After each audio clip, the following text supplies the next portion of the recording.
I want to talk about this fundraiser that you put together, but before we get to that, what is your connection to Australia? Because you've been there before, correct? Yes, I was asked to speak in 2018 at a couple of conferences. So I went and met a lot of colleagues, and we maintained a lot of friendships and contacts both through Facebook, and I've actually had one of them come and visit me here. Mm-hmm. So when I heard about the brush fires, I felt like I wanted to do something.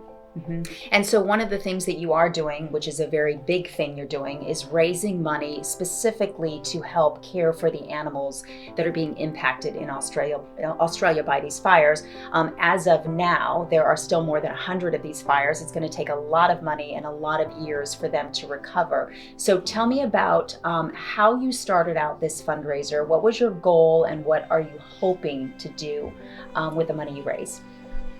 So I started out, almost a friend of mine challenged me, and I posted something about it, and he said, well, prayers don't really work. And I said, well, I would like to test that. And I said, I'm going to put some action behind it. And I set a goal for $2,000. After I set that goal for $2,000, usually it was 12 hours, and that was superseded. I feel like people tapped in because we've been hearing a lot about it on the news. Mm-hmm. We feel sorry about it and really almost helpless. And a lot of people share that same helpless feeling that I did. Mm-hmm. Right now, we have a goal that is set for $60,000. And where are you now?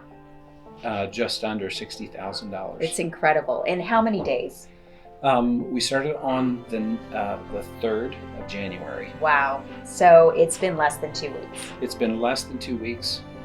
We are planning to increase our goal because all of the money that we are collecting, we are giving directly to the animal care related projects, and mm-hmm. specifically to carers that have a lot of funding issues, especially when they're out in the bush and they're not connected with the big fundraisers that are governmentally run. Mm-hmm. So there's a lot of there's a lot of smaller people that are really taking out of their own budget to feed, for instance, 80 bats mm-hmm. and 80 orphans and 110 koalas. Mm-hmm. It's all coming out of their funding.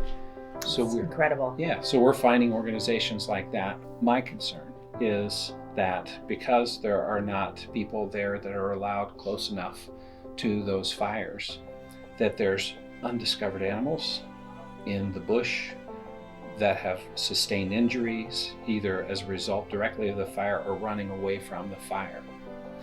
Even if they escape, if your habitat and your home is gone, what do you eat? Mm-hmm. And these are the big conditions that I think that we're not really considering on the news media, is that there's animals that are going to be starving, and they're going to have ongoing needs over the next several months, really until the rain season comes and provides some undergrowth and grass that pops up. And so that's really what you want to target with the money that you're raising. We want to target how can we help the animals that are actively suffering or are not found. Mm-hmm. And when you do visit Australia again, because I want to talk about your plans to go back, you intend to use a drone for what purposes? We cannot use the drones close to the fires. Mm-hmm. It's a disruption to the firemen and to the welfare of us as well. What our goal is with the drone is to, when we're away from the fire, try to locate populations of animals and look at the individual behaviors of those with the perspective of looking down at the forest mm-hmm. as opposed to the individual trees.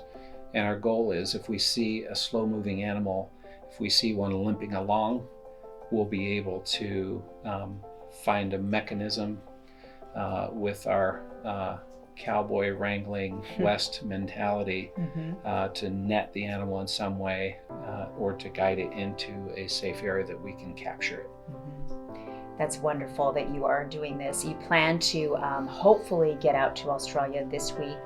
You are engaging the support of various airlines because it is expensive, and your mission is to not take from the fundraising that you're doing for the animals to incur the cost of travel, correct? Correct. I do not want to have any money taken because I made that promise to my colleagues, to the donors, that all the funding would go to the animals for their care specifically. And so when you do go later this week, when you get there, what is it that you intend to do when you're on the ground? We have been contacted by the authorities of Veterinarians Beyond Borders, where I have some colleagues that put in a good word for me and gave me an actual license to practice for up to a month there. The fact is that we're going to get there, boots on the ground. I've been told then we are then hopping directly on a plane and going to one of the most fire-ravaged areas, which is in Victoria. Mm-hmm. In Victoria, we'll land in Melbourne, and there is a truck with a trailer that is loaded with supplies, and we have a list through their carers of places that need mobile visits. I also bred and raised wallabies here in Arizona, which is so phenomenal, for a long time. So I'm hoping that the team that I've assembled and myself are the right people to do the job for the most amount of animals that we can help. When you see the images on the news and you understand the magnitude of what's happening to these animals, how does that affect you personally? Very emotionally, very emotionally. So I feel badly for the people. I love the people. The animals are phenomenal. They're unique. I've held them and smelled them, and it's all very 3D and real. So it's very painful. It is a very real thing that's happening. Mm-hmm. I know you've probably heard from people wanting to make sure that the fundraiser is legitimate. Mm-hmm. What can you tell people to ease any concerns that might be out there? If you look at the comments on the fundraiser from my clients, if you look at the comments from my colleagues, you'll know that I'm a man of my word, and I don't think that anyone would dispute that. Mm-hmm. So I'm telling everybody what will happen with the money, and that's what will happen with the money. We've already made promises to the Adelaide Koala Rescue. We've made promises to 3 bat rescues, including building of new aviaries, because there's a crop of babies that are being able to be released, mm-hmm. except for the fact that there's no fruits on the trees. Mm-hmm. So we've made commitments to provide funding for the next year to these bat rescues for fruit for these bats to eat and aviaries for them to be in, mm-hmm. until we can get some habitat that starts to come back. Mm-hmm.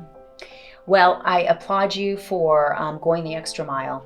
And clearly you are deeply impacted by what's happening there. I want to remind people that they can continue to donate even though you are heading out to Australia. I mean, this is a fundraiser that you intend to keep on going because they're going to need funding for years to come. So where can they find the fundraiser? So my personal Facebook page is Todd Driggers, and the fundraiser is known as For My Aussie Colleagues and Carers. Wonderful. Doctor, thank you so much. Really appreciate you being here. Thank you.